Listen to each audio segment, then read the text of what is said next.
Space Babies, the first episode of Doctor Who Series 14, or Season 1, depending on how you want to look at it, released yesterday along with the second episode, The Devil's Cord.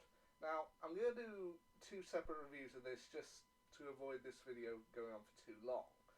But anyway, normally when I'm reviewing Doctor Who episodes, I'd normally put on my David Tennant trench coat and my Tom Baker scarf, but given the heat today, might be a bit too much. So you need a Doctor Who t-shirt, that's a lot. But anyway, into my review of the first episode, Space Babies. Now when I heard the first episode of Doctor Who Series 14 was going to be called Space Babies, I thought to myself, oh, we're going to return the adipose, like, are they bringing those back? And then the trailers dropped and we get actual babies in space. So like, okay, let's see where this goes. Now, the first thing I want to talk about is with the opening titles of the new series of Doctor Who. They have now actually, for me, fixed the logo. Because with the logo that they had for the 60th anniversary of Doctor Who and with the church on Ruby Road, it was fine in the opening title sequence, but I felt that the logo looked a little bit out of place. I wasn't quite sure what it was. I think maybe it was a bit too bright just for that particular version of the title sequence, but with the new version they've got a slightly darker logo which, in my opinion, fits a lot better into the time vortex that they've created. Now, Ncuti Gatwa as the Doctor and Millie Gibson as Ruby Sunday, I feel they slot right back into their roles, and I think I said previously that Ncuti Gatwa is one of the only Doctors so far that I've actually felt comfortable with from the start. Let me explain. I felt with every previous version of the Doctor, from David Tennant through to Jodie Whittaker, that it would normally take me about 4 or 5 episodes before I felt truly comfortable with them as the Doctor.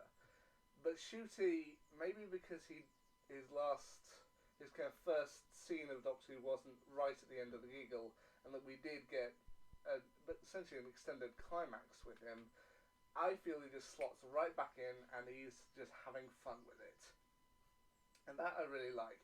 Now, I remember seeing in an interview, I think with Russell T Davies somewhere, that he intended for this version of the Doctor-companion relationship to be less like lovers, more like giggling schoolgirls. And you know what? I can definitely see where he's going with that. Because right at the start, I feel like there's not going to be a romantic subplot between the Doctor and Ruby Sunday. To me, they just seem like two best friends mucking about, having fun, and you know what? That works really well for me. I also saw an article recently that hinted that Ruby is going to be bisexual this series, which, I don't know, that kind of works, because we've had companions who are straight, we've had companions who are gay, now we get someone who's in between. That works for me. Now, for his first trip, taking Ruby through time, he ends up taking her to the dinosaurs era, or I'm not sure if it's the Mesozoic, the Jurassic, whatever. He takes her there, and we get, I think, quite a nice callback to Martha Jones and the Shakespeare Code, when Ruby does worry about stepping on a butterfly and changing the human race. They step outside, they see dinosaurs, Ruby steps on a butterfly, and suddenly she's reptilian, has a new reptilian name. To which the Doctor slowly picks up the butterfly that she trod on, and I presume uses a little bit of regeneration energy to repair the butterfly, and Ruby's back to normal. To which, yeah, step on the butterfly, you could change the future of the human race. So you want them, don't step on any butterflies. What have butterflies ever done to you? Like, turns out you can change quite a lot with that. He then takes her to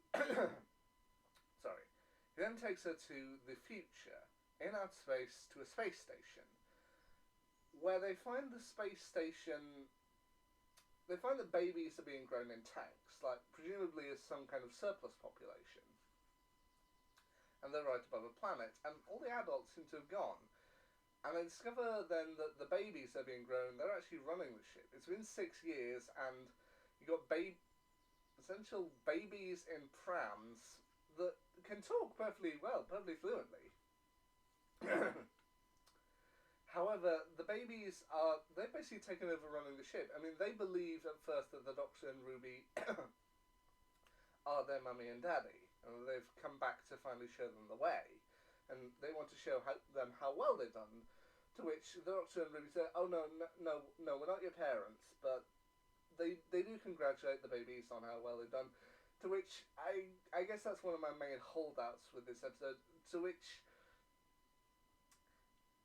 when as a species, when as human beings do we stop being so patronising towards children? You have to wait until children become teenagers before there's a sense of patronising to small children, to which we've all gone through it at some point of our lives, or at least presume we have.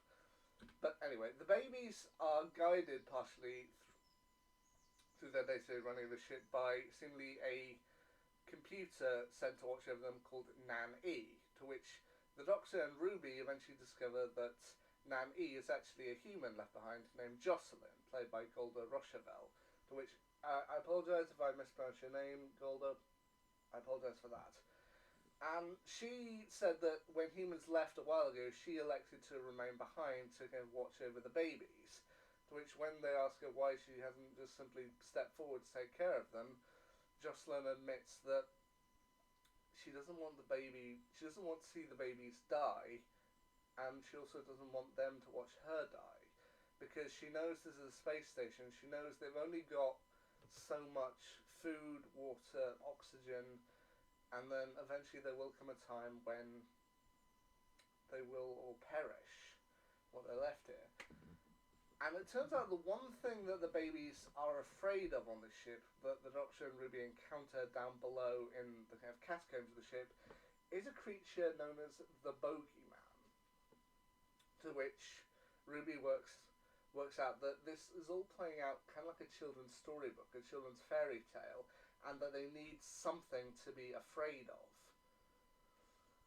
To which, when it's ultimately revealed what the Bogeyman is, even I felt it was a little bit disgusting, but it kind of fits in with, if you have a story about babies running a spaceship and there's a Bogeyman down below, yeah, it's ultimately revealed that the Bogeyman is kind of a sentient creature made up of the baby's snot and mucus, which, ugh. It kind of was sent down, it was sent down there and it gained sentience. And that's ultimately what the babies needed. And when Jocelyn later tries, believing the babies are in danger, when she later tries to flush the Bogeyman out of an airlock, the babies suddenly become scared, because even though they're scared of the Bogeyman, they don't want it to die. They know it's an important part of the ship, an important part of their lifestyle, to which the Doctor has to send Ruby back upstairs to Jocelyn's workstation to stop her from releasing it into outer space, while the Doctor has to press the button to stop it from being released down below. Which I do feel it's become a bit of a cliche that they managed to stop it on 1, when it said oxygen being released in 5, 4, 3, 2, managed to stop it on 1. To which they congratulate Jocelyn and the babies and manage to turn their space station into a spaceship so that they can go off and find a new planet and find parents, and ultimately all is well. Now, Russell T Davies, having come back to Doctor Who, he does also lean on some of his old tropes. And to be honest, I have no problem with that. I mean, you bring back Russell T Davies, at some point he's going to show some of the hits. To which the two bits I'm referring to are, one, partway through the episode, the Doctor uses a sonic screwdriver to upgrade Ruby's phone, which he did for Rose, he did for Martha, he did for Donna. To which Ruby immediately used it to call home and have a talk with her mother, or her foster mother, Carla. And that's one thing that I do like, that towards the end of the episode, the Doctor says to Ruby, I can take you anywhere in time and space, the one place I can't take you to is to find your birth mother. I can't take you back to that Christmas. Like, we're never going to know, we can't go back there. To which Ruby ultimately says, well, I'm going to prove you wrong on that. I'm going home. We're going home and we're going to see my mum. And by her mum, she means Carla, which I personally feel is a great message for fostered kids.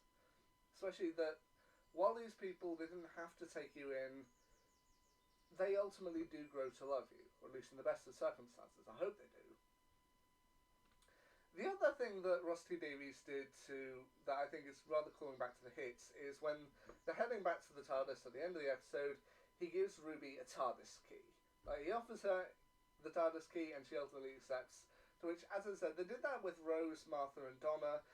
They didn't make such a big deal out of it with Amy Pond through to the fam.